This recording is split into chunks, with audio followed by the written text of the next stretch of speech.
Hi children, hope you've had a lovely day. It has been absolutely beautiful today, so I hope you've been able to get outside for a bit and enjoy the sunshine.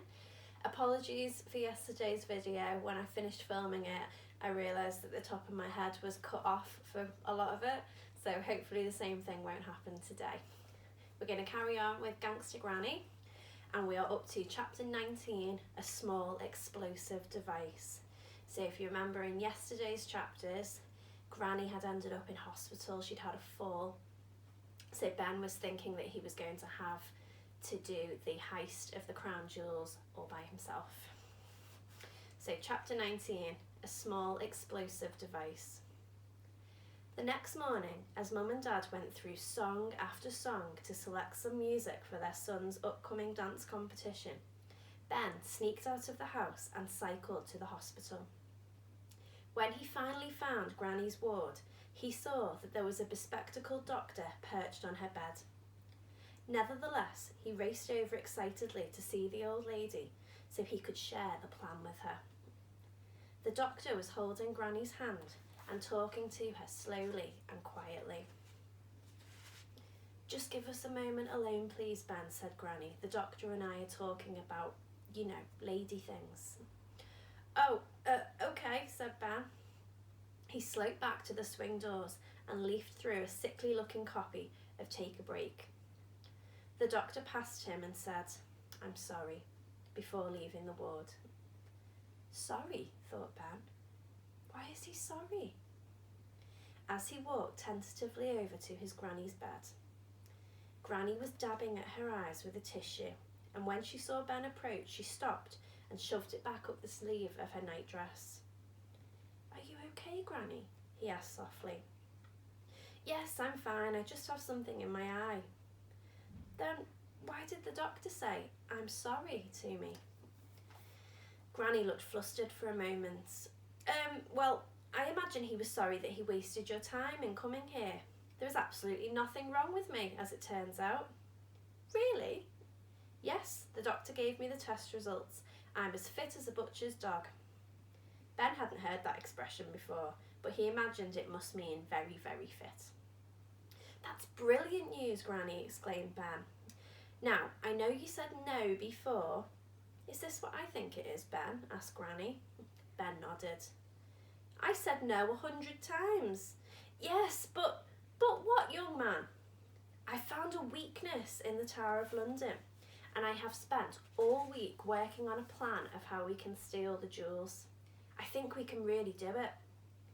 To his surprise, Granny looked intrigued. "Pull the curtains and keep your voice down," hissed the old lady, flicking the switch on her hearing aid to full power. Ben quickly pulled the curtains around Granny's bed and then sat down next to her. "So, at the stroke of midnight, we swim across the Thames in scuba diving gear and locate the ancient sewage pipe here," whispered Ben, showing her a detailed diagram in the back issue of Plumbing Weekly. "We have to swim up a sewage pipe? At my age?" said Granny. "Don't be daft, boy." "Shh, keep your voice down," said Ben. "Sorry," whispered Granny. "And it's not daft, it's brilliant. The pipe is just wide enough. Look, here." Granny lifted herself up from her pillows and moved closer to the page in Plumbing Weekly. She studied the diagram. It did indeed look wide enough. "Now, if we swim up the pipe, we can get inside the tower undetected," continued Ben. "Everywhere else around the perimeter of the building, there are armed guards and security cameras and laser sensors. Take any other route in and we wouldn't stand a chance." Yes, but then how the blazes do we get into the jewel house where the jewels are kept?" she whispered. "The sewage pipe ends here at the privy." "I beg your pardon?" "The privy, it's an old word for toilet." "Oh yes, so it is." "From the privy, it's a short run, a short walk across the courtyard to the jewel house. At night, the door to the house is of course locked and double locked. Probably triple locked." Granny didn't seem that convinced. Well, Ben would just have to convince her.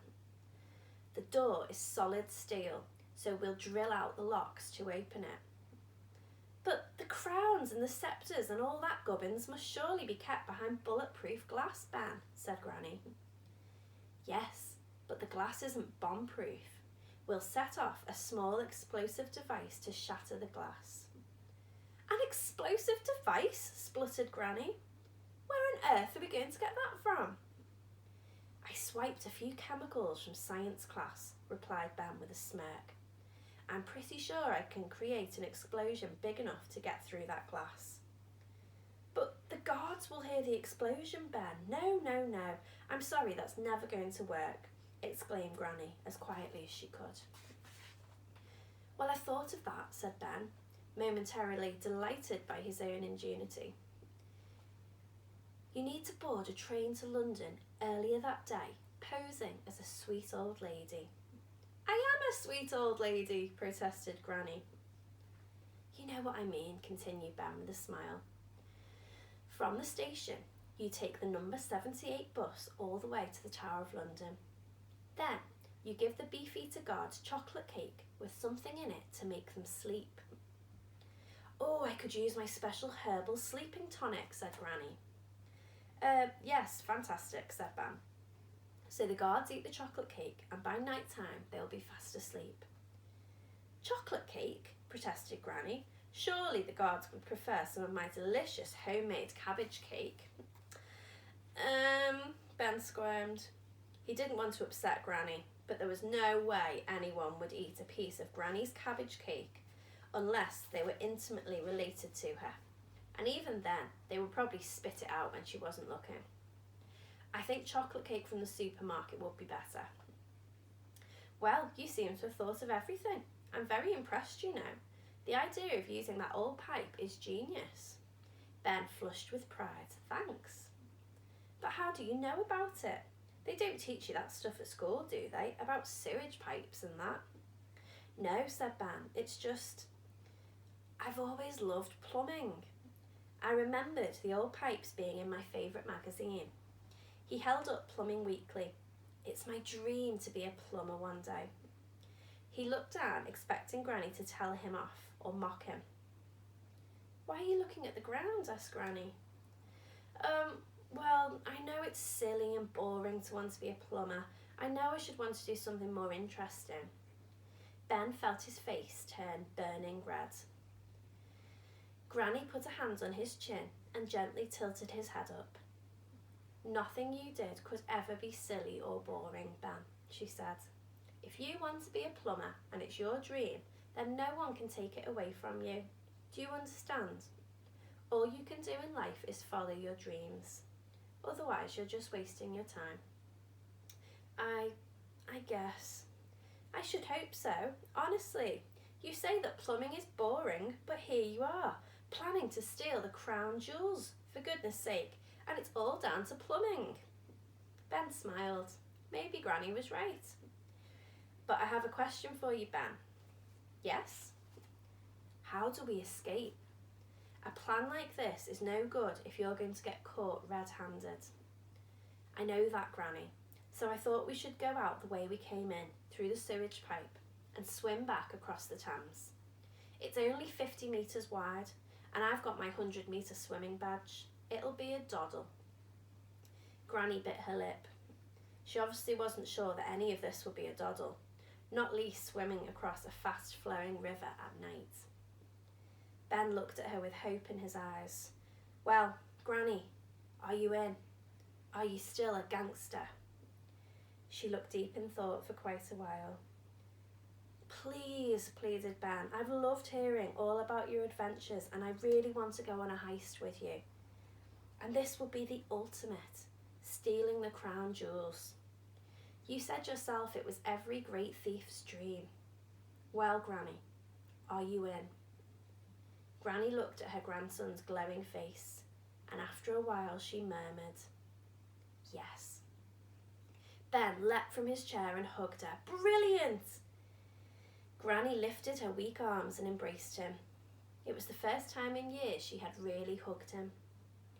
But I have one condition, said the old lady, with a deadly serious look in her eyes. What? Whispered Ben. We put them back the next night. Chapter 20. Boom, boom, boom. Ben couldn't believe what Granny had just said. There was no way he would risk stealing the crown jewels only to put them back the very next night. But they're worth millions, billions even, he complained. I know, so we'd definitely get caught if we tried to sell them, replied Granny. But no buts. We put them back the next night. Do you know how I evaded prison all these years? I never sold a thing.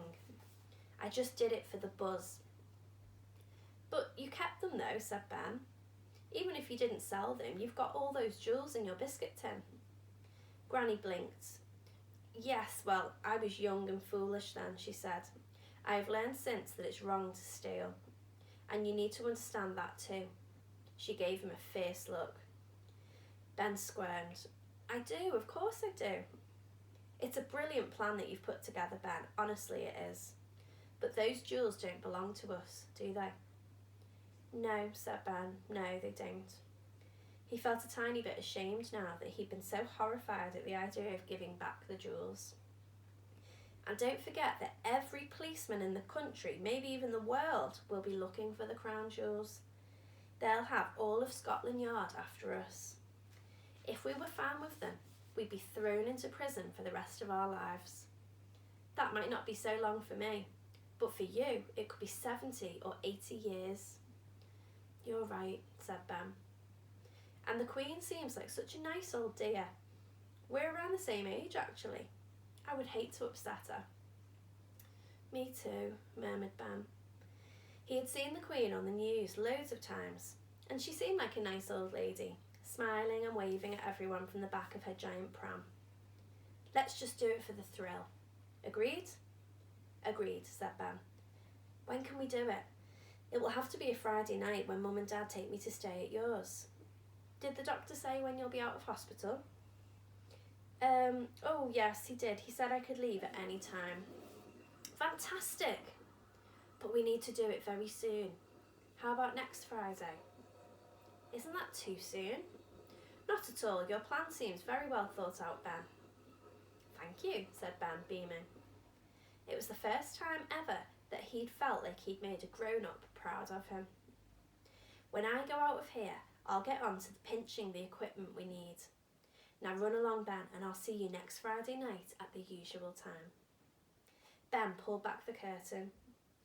Mr. Parker, Granny's nosy neighbour, was standing right there.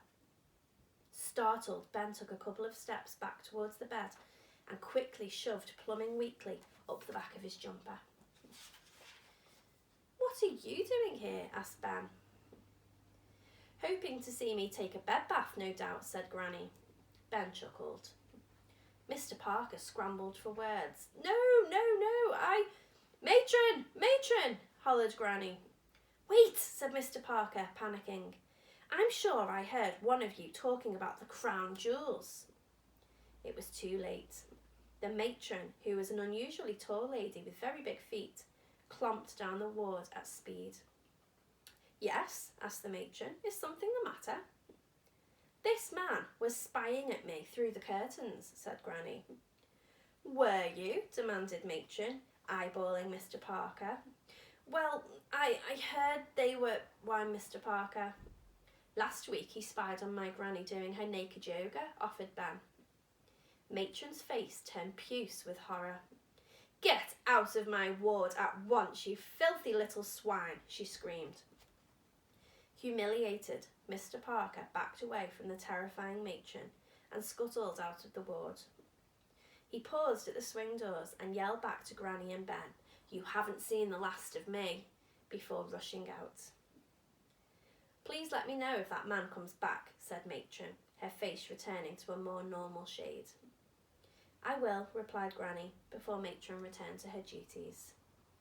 He could have heard everything, hissed Ben. Maybe, replied Granny, but I think matron scared him off for good. I hope so.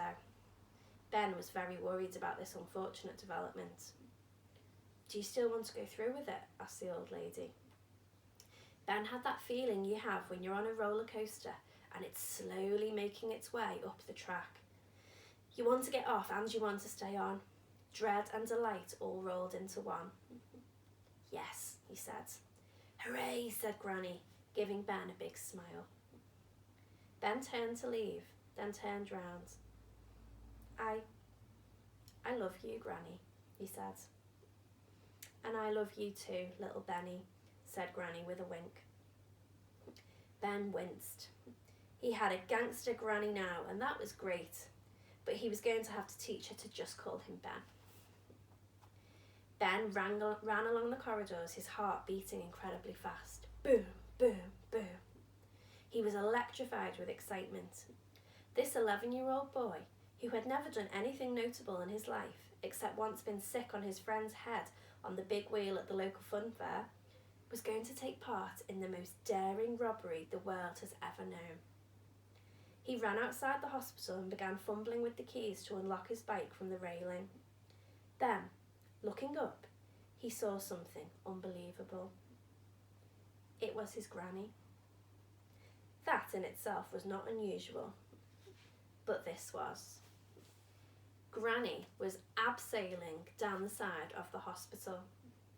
She had tied a number of bed sheets together and was lowering herself at speed down the side of the building. Ben couldn't believe his eyes. He knew his granny was a proper gangster, but this was off the scale. Granny, what on earth are you doing? Shouted Ben across the car park. The lift wasn't working, dear. See you next Friday. Don't be late, she shouted as she reached the ground, leapt on her mobility scooter and roared off. Well, whirred off home. Never had a week pass so slowly. Ben spent all week waiting for Friday to come. Every minute, every hour, every day seemed like an eternity. It was strange having to pretend he was just an ordinary boy, when really he was one of the greatest criminal masterminds of all time. Finally, Friday evening came. There was a knock on Ben's bedroom door. Rat-a-tat-tat. Well, are you ready, son? Said Dad. Yeah, said Ben, trying to act as innocent as possible, which is actually quite hard when you're feeling extremely guilty. You don't need to pick me up too early in the morning tomorrow. Granny and I normally play Scrabble until quite late. You won't be playing Scrabble, son, said Dad. No? No, son, you won't be going to Granny's tonight at all. Oh no, said Ben. Is she back in hospital? No, she's not. Ben sighed with relief, then felt a prickle of anxiety. So, why am I not going to her house? The plan was in place. There was no time to lose. Because, said Dad, tonight it's the Under-12 dancing championship. At last, it's your big moment to shine. Oh dear. Chapter 21, A Tap Show. Ben sat silently in the back of the little brown car in his love bomb outfit. I hope you didn't forget about the competition, Ben, said Mum, as she fixed her makeup in the passenger seat, her lipstick accidentally scrawling across her face as they went round a corner. No, of course not, Mum. Don't worry, son, continued Dad, as he proudly drove his son to a dance competition in Mortality. You've done so much training up in your bedroom. I know you'll get top marks from all the judges. Straight tens. Well, what about Granny? Won't she be expecting me? Said Ben anxiously. Tonight was supposed to be the night that they stole the crown jewels. But instead, he was on his way to take part in a dance competition, despite never having danced a step in his life. For the last 2 weeks, he had avoided thinking about the dance competition. But now the time had come. It was really going to happen. He was going to have to dance a solo number, which he hadn't prepared, in front of an entire theatre full of people. Oh, don't worry about Granny, said Mum. She doesn't know what day it is. She laughed as the car stopped suddenly at a red light and mascara spluttered all over her forehead. They arrived at the town hall. Ben saw a rushing river of multicoloured lycra making its way into the building. If anyone at school found out he'd entered, he would never live this down. The bullies would have all the ammunition they would need to make his life hell forever. And what's more, he hadn't rehearsed his dance, not even once. He didn't have a clue what he was going to do on stage. This was a competition to find the best junior dancers in the local area. There was a prize for best couple, best solo female and best solo male. If you won here, you would get the chance to compete for your country. This was the first step on the road to international dance superstardom. And the host for the evening was none other than Strictly Stars dancing heartthrob and his mum's favourite, Flavio Flavioli. It's wonderful to see how many beautiful ladies are here tonight, he purred. Flavio looked even more shiny in real life. His hair was slicked back, his teeth were dazzling white, and his outfit was as tight as cling film. Now, are we all ready to rumba? The crowd all screamed, yes! Flavio, can't hear you. I said, are you ready to rumba? Yes, they all screamed again, a little louder than before. Ben was listening nervously backstage. He heard one woman's voice screech, I love you, Flavio! It sounded suspiciously like his mum. Ben looked around the dressing room. It might as well have been a convention of the most annoying children in the world. They looked so unbearably precocious, adorned in these ridiculously garish lycra outfits, smeared in fake tan, and with pearly white teeth so bright they could be seen from outer space. Ben looked anxiously at his watch, knowing he was going to be terribly late to meet his granny. He waited and waited as the over-made-up, quick-stepped, jived, waltzed, Viennese waltzed, tangoed, foxtrotted and cha-cha-cha'd. Finally, Ben's turn came. He stood in the wings as Flavio announced him. Now it's time for a local boy who is going to delight us all tonight with a solo dance piece. Please welcome Ben. Flavio glided off the stage as Ben plodded on, his lycra love bomb outfit riding uncomfortably up his bottom. Ben stood alone in the middle of the dance floor. A spotlight shone on him. The music started up. He was praying for some sort of escape from all this. He would have been happy with anything at all, including a fire alarm, an earthquake, World War III, another ice age, a deadly swarm of killer bees, a meteor from outer space hitting the earth and spinning it off its axis, a tidal wave, Flavio Flavioli being attacked by hundreds of flesh-eating zombies, a hurricane or a tornado. Ben didn't really know the difference, but either would do. Ben being abducted by aliens and not returning to the earth for 1,000 years. Dinosaurs returning to the earth through some kind of time-space portal and smashing through the roof, devouring everyone inside. A volcano erupting, although annoyingly there didn't seem to be any volcanoes nearby. An attack of giant slugs. Even an attack of medium-sized slugs would do. Ben wasn't fussy. Any of the above would have sufficed. The music played for a while, and Ben realised he hadn't moved his body yet. He looked over at his parents, who beamed with pride, seeing their only child centre stage at last. He looked to the wings, where the ever-smiling Flavio was giving him an encouraging grin. Please make the ground open up now. It didn't. There was no choice but to do something. Anything. Ben started moving his legs, then his arms, then his head. None of these parts of his body moved in time or sequence, and for the next 5 minutes he threw his body around the dance floor in a style that can only be called unforgettable. As much as you might want to forget it, you can't. Ben tried a jump at the end just as the music stopped, and he fell to the floor with a thud. There was silence. Deafening silence. Then Ben could hear the sound of one pair of hands clapping. He looked up. It was his mum. Then another pair of hands joined in. It was his dad. For a few seconds, he thought it might be one of those moments you see in a film, where the underdog triumphs against all the odds, that soon everyone in the hall would be on their feet cheering and applauding this local boy who had at last made his loved ones proud and at the same time reinvented dancing forever. The end. Well, no, that's not what happened. After a few moments, his parents felt embarrassed to be the only people applauding and stopped. Flavio returned to the stage. Well, that was... For the first time, the Italian heartthrob seemed lost for words. Judges, can we have your scores for Ben, please? 0, said the first. 0. 0. Only one more judge to go. Could Ben make it 4 zeros?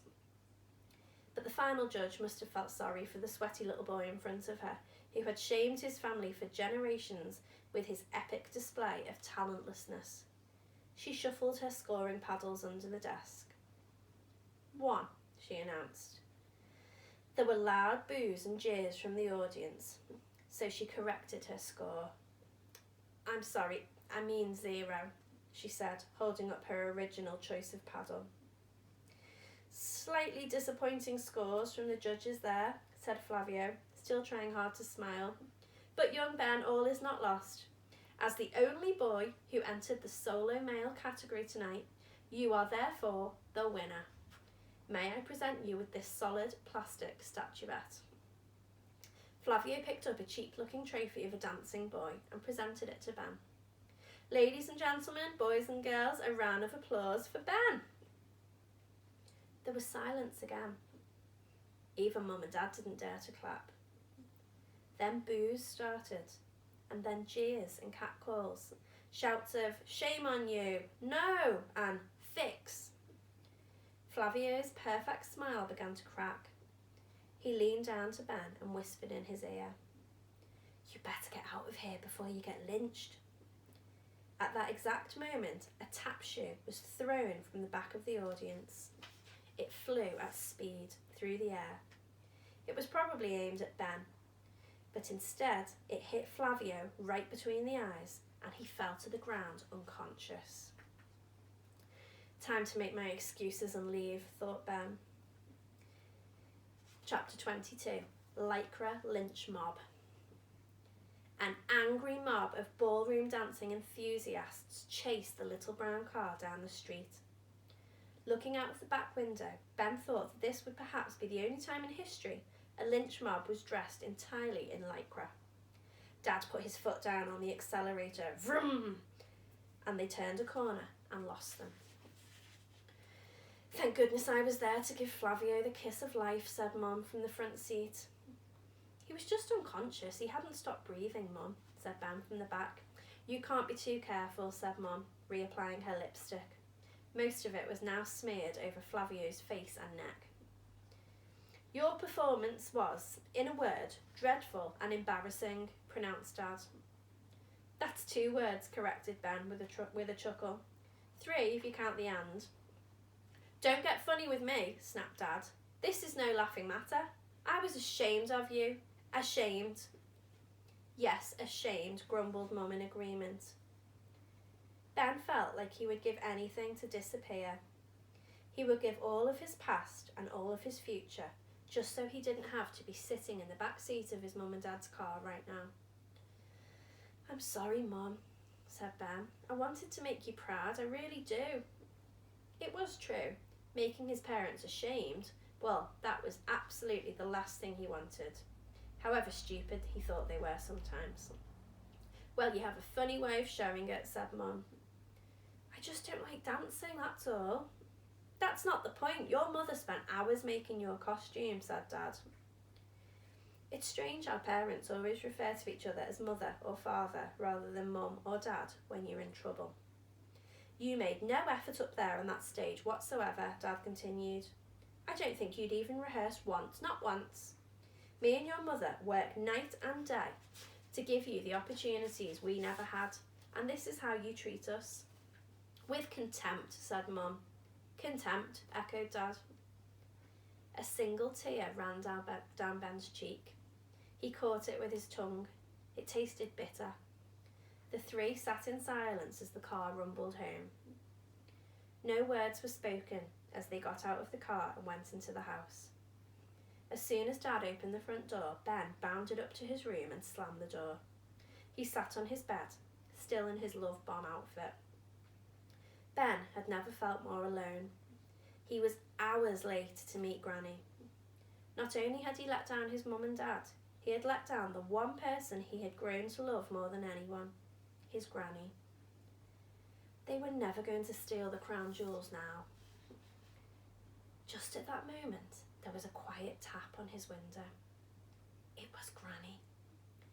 Dressed in her scuba diving gear, the old lady had climbed a ladder to reach her grandson's bedroom window. "Let me in," she mouthed theatrically. Ben couldn't help but smile.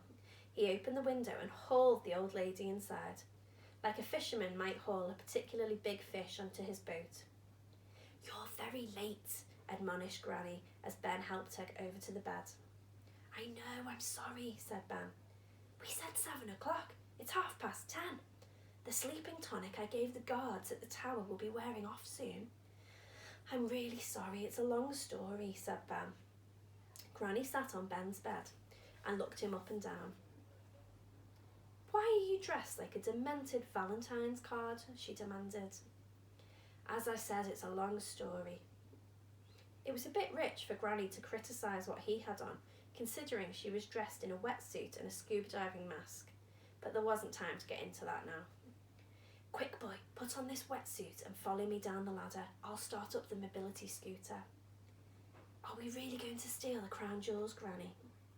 "Well, we're going to have a go," said the old lady with a smile. So we're going to finish there for today. So tomorrow when we come back, we'll be carrying on with chapter 23, Caught by the Fuzz. I wonder if Ben and Granny are going to be able to go through with their plan and steal the crown jewels. We will find out. Take care of yourselves, be good for everyone at home, keep working hard, and I'll see you tomorrow. Bye.